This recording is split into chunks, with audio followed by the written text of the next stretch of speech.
Welcome to our NPTE Question of the Day series, presented by Typical PT. Today we are going to be discussing a question from Typical PT's platform. Let's jump right in.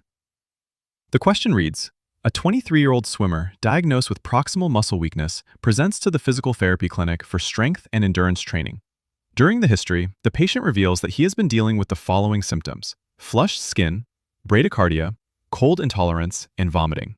Vital signs: blood pressure of 125/82, and respiratory rate of 30 per minute. Given these findings, what do you suspect is the most likely diagnosis?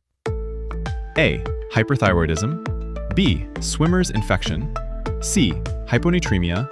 D. Hypothyroidism. Go ahead and pause the video right now, do your calculations, and lock in your answer. When you are ready, hit play again to see the solution. Welcome back. The correct answer is choice D, hypothyroidism. Before we break down the explanation, I want to mention that the infographic shown here is from the Physical Therapy Essentials book from Typical PT. You can find this diagram and other helpful resources inside that book. Going back, the presented symptoms, including proximal muscle weakness, flushed skin, bradycardia, cold intolerance, and vomiting, suggest hypothyroidism. As looking at the chart comparing hyperthyroidism and hypothyroidism, we can clearly see the pattern of symptoms for the hypothyroid patient. First, under musculoskeletal effects, hypothyroidism presents with proximal muscle weakness. Second, under cardiovascular effects, the patient is experiencing bradycardia.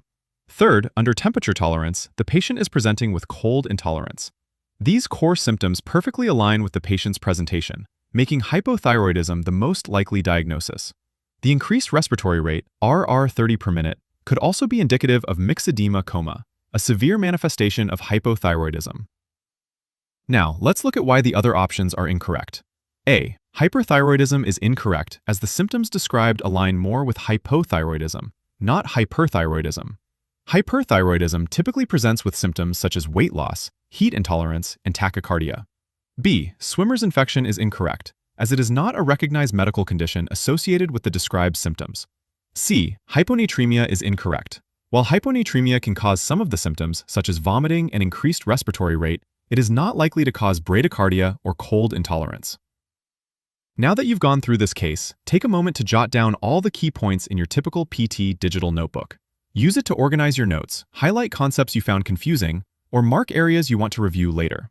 This feature isn't just for note-taking. It can serve as your personal reviewer, helping you track what you've mastered and identify topics you still need to strengthen, ultimately improving your retention and understanding. Thanks for watching today's Question of the Day. We're dropping new NPTE prep content every single day to help you pass with confidence. Follow us on Instagram, Facebook, and TikTok at Typical PT for daily study tips, quick reviews, and motivation to keep you going.